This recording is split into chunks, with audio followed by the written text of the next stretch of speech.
नमस्कार बच्चों। Clothing and textile paper में आज हम जिस टॉपिक के बारे में बात करेंगे वह है टाइप्स ऑफ यार्न, यानी कि धागों के प्रकार। टेक्सटाइल इंडस्ट्री में इस्तेमाल होने वाले धागे मुख्य रूप से दो प्रकार के होते हैं, सिंपल यार्न यानी कि साधारण धागे और दूसरा कॉम्प्लेक्स यार्न यानी कि मिश्रित धागे। साधारण धागों के बारे में पहले हम बात करेंगे। तो साधारण धागे वे होते हैं जो एक ही प्रकार के, एक ही वर्ग के रेशों से बनाए जाते हैं। इसमें कोई दूसरा वर्ग का रेशा जो है वो मिलाया नहीं जाता। जैसे कि अगर कॉटन का है तो वो कॉटन से ही पूरा धागा बनेगा, और अन्य किसी और रेशे का है तो वो उसी से। और यह धागे में एक बात और ध्यान में रखी जाती है, वो यह है कि संपूर्ण लंबाई में ये धागे एक समान मोटाई के होते हैं, यानी कि जो इनकी रचना है वो रेगुलर होती है, और प्रति इंच जो ऐंठन देने की जो दर है वह भी एक समान ही होती है।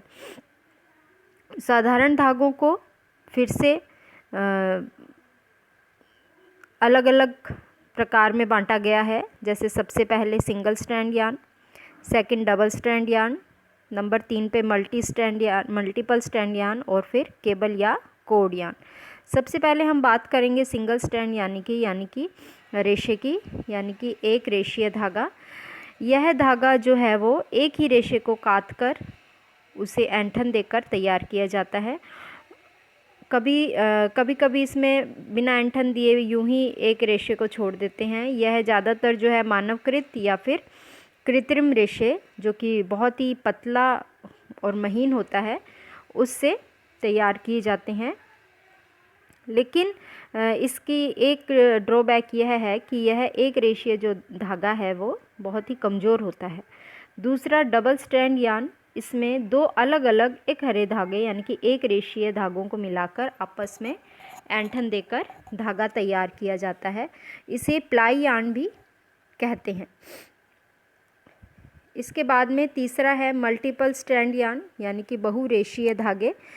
इन्हें बनाने के लिए दो या दो से अधिक प्लाई के धागों को एक साथ मिलाकर ऐंठन दी जाती है, और जितने प्लाई के धागे इस्तेमाल होते हैं उसी के ऊपर इसका नाम होता है, यानी 2 ply yarn, 3 ply yarn, 4 ply yarn, इस तरह से। नेक्स्ट जो है वो है केबल या कोड यार्न। जब दो या दो से अधिक प्लाई या उससे अधिक धागों को आपस में मिलाकर ऐंठन देकर धागा तैयार किया जाता है तो उसे केबल या कोड यार्न कहते हैं। यह सबसे मजबूत धागा होता है और सिलाई क्रिया में ज़्यादातर कोड यार्न इस्तेमाल किया जाता है। सेकंड जो है प्रकार सिंपल यार्न के बाद में आता है कॉम्प्लेक्स यार्न। कॉम्प्लेक्स यार्न जो है वो विभिन्न वर्गों के रेशों को एक साथ मिलाकर ऐंठन देकर तैयार होता है, और इसे मिश्रित धागे कहते हैं।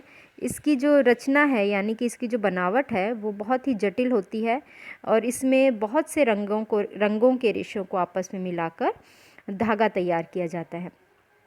जब यह धागा बनता है तो यह पूरी लंबाई में इसका जो व्यास है वो अलग अलग होता है, और साथ ही ऐंठन की जो दर है उसमें भी अनियमितता पाई जाती है।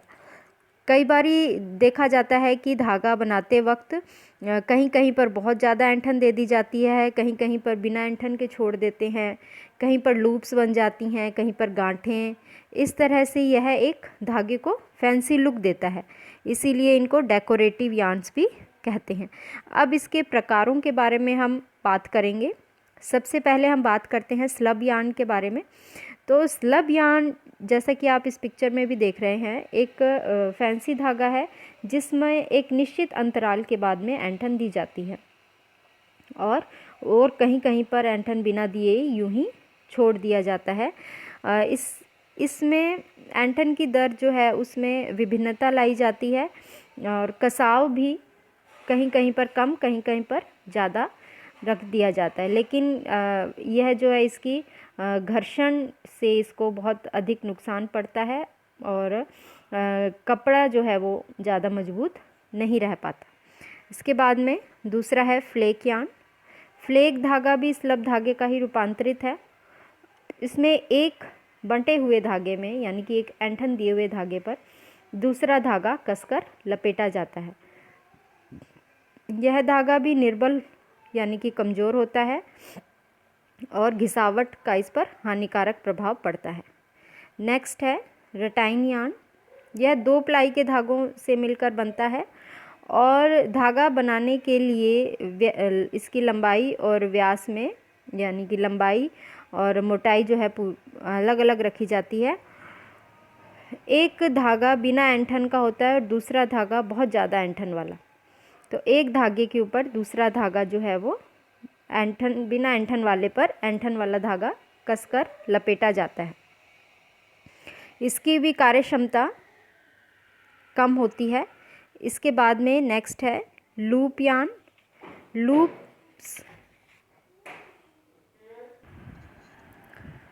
लूप यार्न काफ़ी प्रचलित धागा है और वस्त्र उद्योग में इसका बहुत अधिक उपयोग किया जाता है। यह धागा भी स्पाइरल धागे का ही रूपांतरित या हम कह सकते हैं बदला हुआ रूप है। इसकी जो ऐंठन देते हैं जब इसका जो बनाने का तरीका है वह स्पाइरल धागे से काफ़ी मिलता जुलता है और इसे भी पहले इसको बनाने के लिए पहले बेस का धागा होता है यानी आधार का धागा होता है और उसके बाद में जो है दूसरा ऐंठन युक्त धागा इसके ऊपर लपेटा जाता है।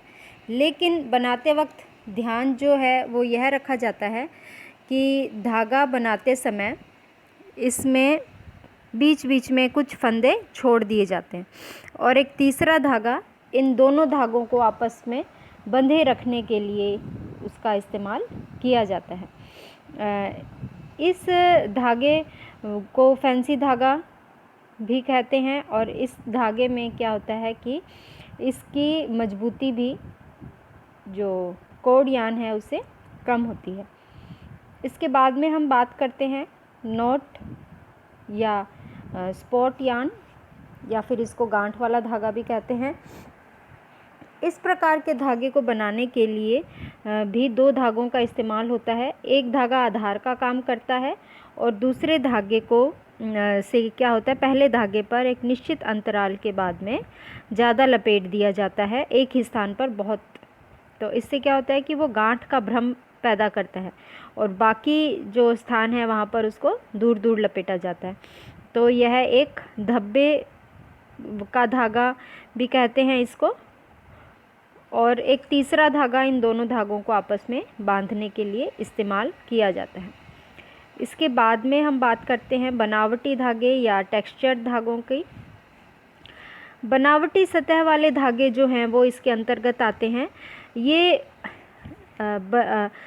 वस्त्र की जो सरफेस है उसको एक अलग ही टेक्सचर देते हैं, इसीलिए इन्हें टेक्सचर यार्न कहा जाता है। ज़्यादातर इन धागों को बनाने के लिए नायलॉन का इस्तेमाल होता है क्योंकि नायलॉन जो है वो उसको हीट सेट किया जा सकता है क्योंकि वह ताप सुनम्य रेशा है, इसलिए नायलॉन का इस्तेमाल किया जाता है। साथ ही साथ इसमें प्रत्यास्था, लचीलापन, मजबूती का भी एक अनोखा गुण होता है, इसीलिए ये जो है नायलॉन का इस्तेमाल इस प्रकार के धागे बनाने में किया जाता है। ये बहुत से प्रकार के होते हैं टेक्सचर धागे, जैसे कि loop yarn, curl yarn, crimp yarn, latex loop, bulk yarn. इस तरह के जो है बनावटी सतह वाले धागे इसमें आते हैं। इन्हें बनाने के लिए एक निश्चित तापमान पर धागों को खींचकर या फिर दबाकर या फिर लूप बनाकर छोड़ दिया जाता है, जिससे क्या है कि उनकी सतह जो है वो बाहर से अलग हो जाती है, बदल जाती है और ये जो है वो धागे तैयार किए जाते हैं। इसके बाद में बात करते हैं नोवेल्टी यार्न की। नोवेल्टी धागों को बनाने के लिए जो कताई मशीन का इस्तेमाल किया जाता है उसमें एक साथ में 3 धागों का उपयोग करते हैं। वो ही है, पहले जो फर्स्ट है वो आधार का धागा होता है, दूसरे धागे से सजावटी प्रभाव डाला जाता है, लूप या कर्ल बनाए जाते हैं। और तीसरा जो धागा है उससे पहले दोनों धागों को बांधने का काम किया जाता है, तो वह जो है वो बंधक धागा या फिर बाइंडर कहलाता है। नोवेल्टी धागे भी नियमित रूप से अनियमित व्यवस्था तैयार करते हैं और इसमें अलग अलग प्रकार के रोएदार, लूपदार, स्पाइरल या फिर नॉट, धब्बे, कुंडलीदार, इस तरह से फैंसी प्रभाव प्रस्तुत किए जाते हैं। तो एक तरह से यह सजावट देने वाला धागा है। उसके बाद में है स्पाइरल यार्न। स्पाइरल यार्न भी इसी का ही जो हमने शुरू में बात करी थी स्लब धागा, उसी का ही रूपांतर है।